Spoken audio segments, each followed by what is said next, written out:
Hey y'all, today I'm sharing a super detailed makeup tutorial with you all. If you haven't already, please hit that subscribe button, give this video a thumbs up and let me know your thoughts in the comments below. Don't forget to share with your friends. It's really helpful. Hi everyone, welcome back to my YouTube channel. So let's dive into this look.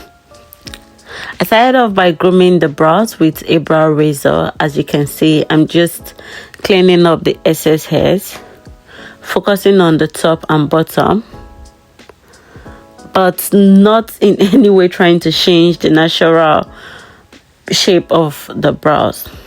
I brushed the brow hairs up and trimmed any that were too long to keep everything neat and uniform.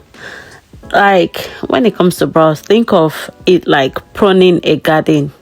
You are not chopping it all off, just tidying it up. Properly groomed brows are a game changer because they look amazing even without brow pencils. Like you don't need a brow pencil to have your brows looking good when you go out. So just watch me groom the brows.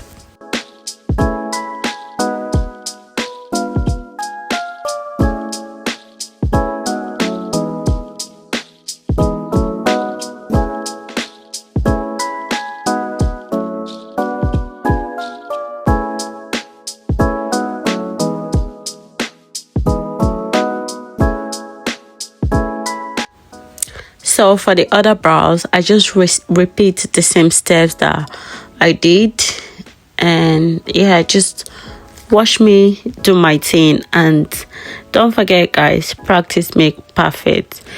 You're not going to learn everything in a day just by watching this video. You need to constantly practice.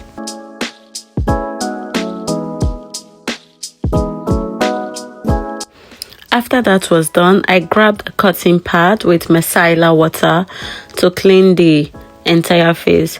This helps remove any sweat or oils, not dirt, just to clarify. Could be sweat or anything. And when I was doing this, I noticed my client had a couple of ingrown hairs, so I asked for her consent before trimming them. Always check first because not everyone is okay with you grooming their ingrown hairs. People have different beliefs and perspective about this thing. Once the brows were done, I prepped her skin. I used the snail mucin moisturizer here, which is great for hydration.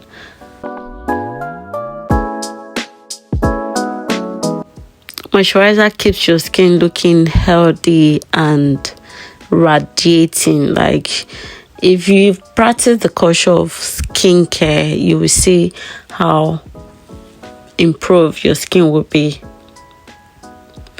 Once that was done, I went in with a lip balm to keep her lips soft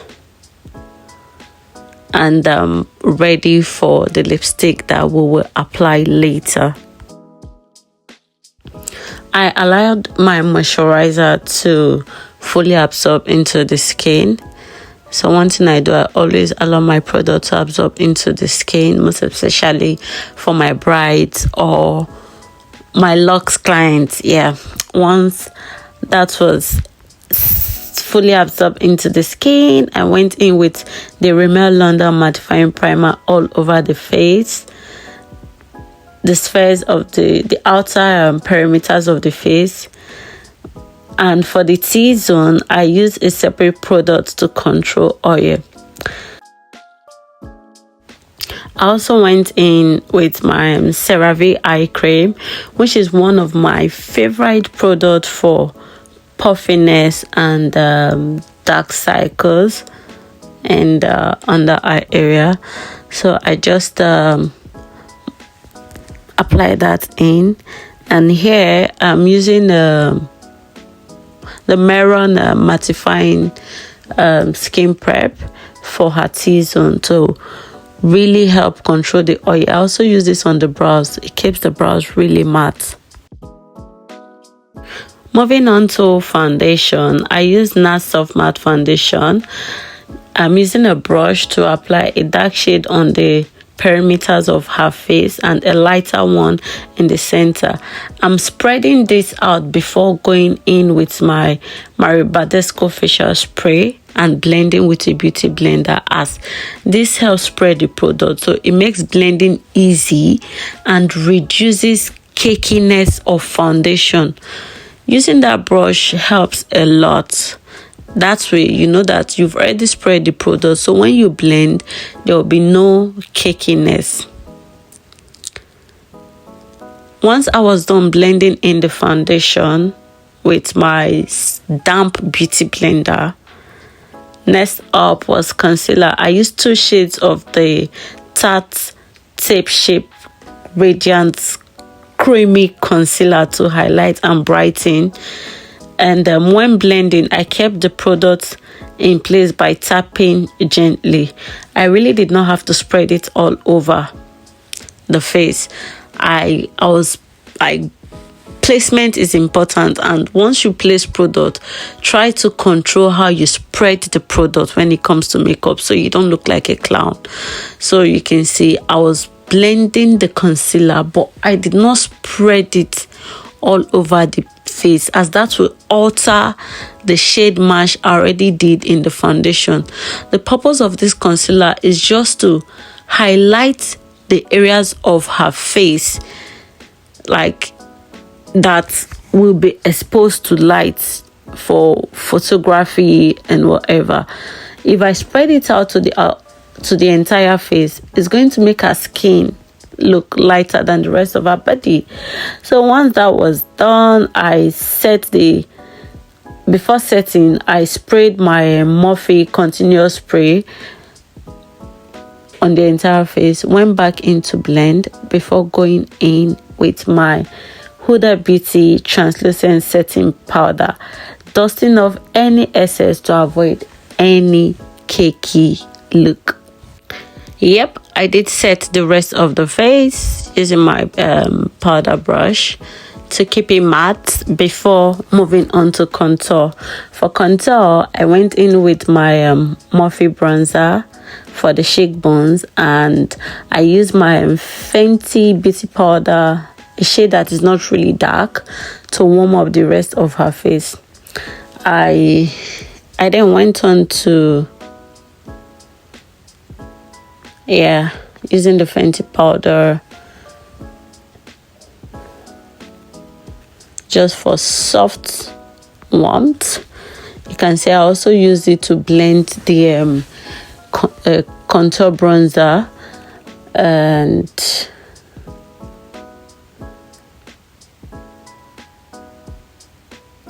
I used that same powder to lightly snatch the nose and blend the contour into her eye crease for a seamless transition. For the eyes, I kept things soft with neutral tones and smoked out the lower lash line before adding my eyeshadow. So here I just softly blended out the brown bronzing color and the Fenty powder that I used earlier. I also further defined it with my Gucci bronzer to add more depth. I went in with my Benign Clone White eyeshadow primer for the eyelid. I'm just spreading it out with a brush. And yeah, guys, there's this hack I saw on Instagram by K Scarlett. Oh, this hack went viral on her page. Like, she did it twice. It went like viral. So I decided to try it today, where you saturate your powder puff with the shade of eyeshadow you want on the eyelid, and you use it to apply. Like, it came out flawless and seamless. I really did not have to go through the stress of applying eyeshadow back and forth. Just one application and boom, you have a flawless eyeshadow. You guys can try this and let me know your thoughts about it in the comment section. So that's me just trying to make sure all the edges are soft and blended. Once that was done, this look, I actually wanted to line it with a brown liner using my dark brown Egg and Esther brow gel, but when I started, it wasn't giving the definition I wanted, so I had to go in with my Inglot gel liner to further define it. I'm just making the liner neat because, you know, we don't do drag here, we do neat and clean. After that, I lined the waterline with a creamy eyeliner. Told my client about it, we talked about it before doing it. If she doesn't like it, boom, we can cover it with a black gel liner or a black liner. Once I was done with the eyes, I moved on to doing her eyebrows. And lately I've been using my brow gel and a flat brush. I feel like it makes it easier for me. So sharpening pencils, since I really do not have my Beauty Line by Didi brow pencil with me, or no, the new name is Didi Beauty, let me not forget. Yes, Didi Beauty brow pencil is one of the best brow pencils out there I've been using, but since I don't have it currently, I've been using my brow gel. And just watch me do the brows, guys, and let me know if you like to see a detailed eyebrow tutorial. Do let me know in the comment section so I can focus on creating a detailed eyebrow tutorial from start to finish for you guys, okay?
Once I was done lining the top and bottom of the brows, I brushed it up with a brow spoolie, and I went in with my MAC concealer and a really flat, detailed flat brush to conceal and define the brows and make sure everything is looking snatched, you guys. You don't want to leave your brows looking weird.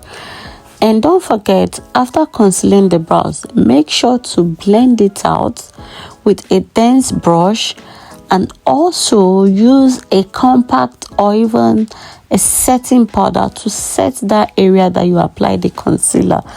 Don't forget to do that, please. You don't want to go out carrying your brows looking weird. So just see how I did it. After blending it out, I went in with a powder. Once that was done, I applied the blush to the highest point of her cheek, like the highest point of her temple. I blended it kind of into her top above her ears before setting with my setting spray. I used two setting spray. First I used the Mario Badescu and then I used the Morphe Continuous setting spray, and you can see my fan is always with me.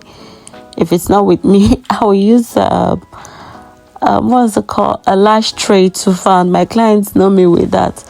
So while that is drying up, I went in with a lip stain, and this one I'm using is from Talk Glam. So I'm using my pencil to apply it because I don't want to go directly on her lips with the lip stain. So I'm just using my pencil, taking it to help define it. After applying it, I blend again. Guys, I always say blending is really important. So I blend with a dense brush that the mouth can blend the lipstick, blend it together before applying in the middle. After applying, I also went back in with the brush to like blend it all out again to get rid of any harsh line. Once this was done, I went on to finish up with the eyes. My client showed me the look she wanted, and it had some like glitter, pigment, whatever. I first started off by applying my Luster Cosmetic glitter gel, and then I went in with my Newborn highlighter, the loose highlighter. That was what I used for this look. I did not use glitters. After applying that, I went back to finish up the lips, applied lip gloss. For the lips, I used my Fenty lip gloss. I can't really remember the shade, but it's a pink shade. And I blended the blush out.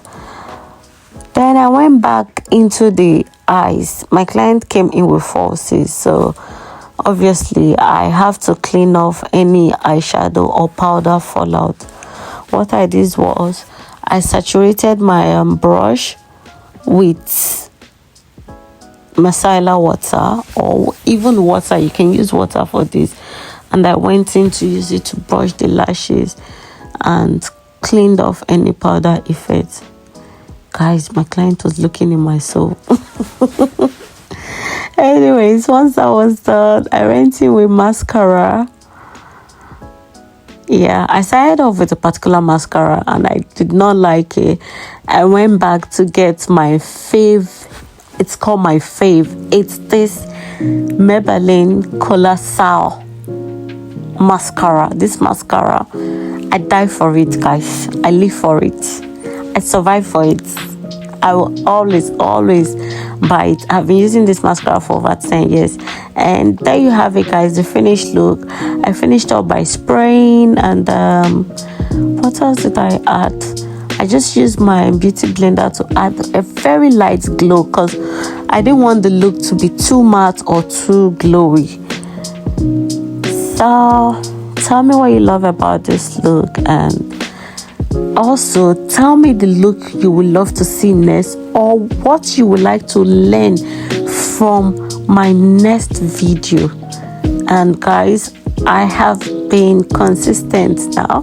This is my second video for this month, and this look, you can rock it for Christmas or New Year's Eve. The sparkle, it just brings about that lighting of Christmas and whatnot. So see you in my next video. Thank you for sticking around. Thank you for subscribing to my channel. If you're new here, please subscribe, and see you. Bye.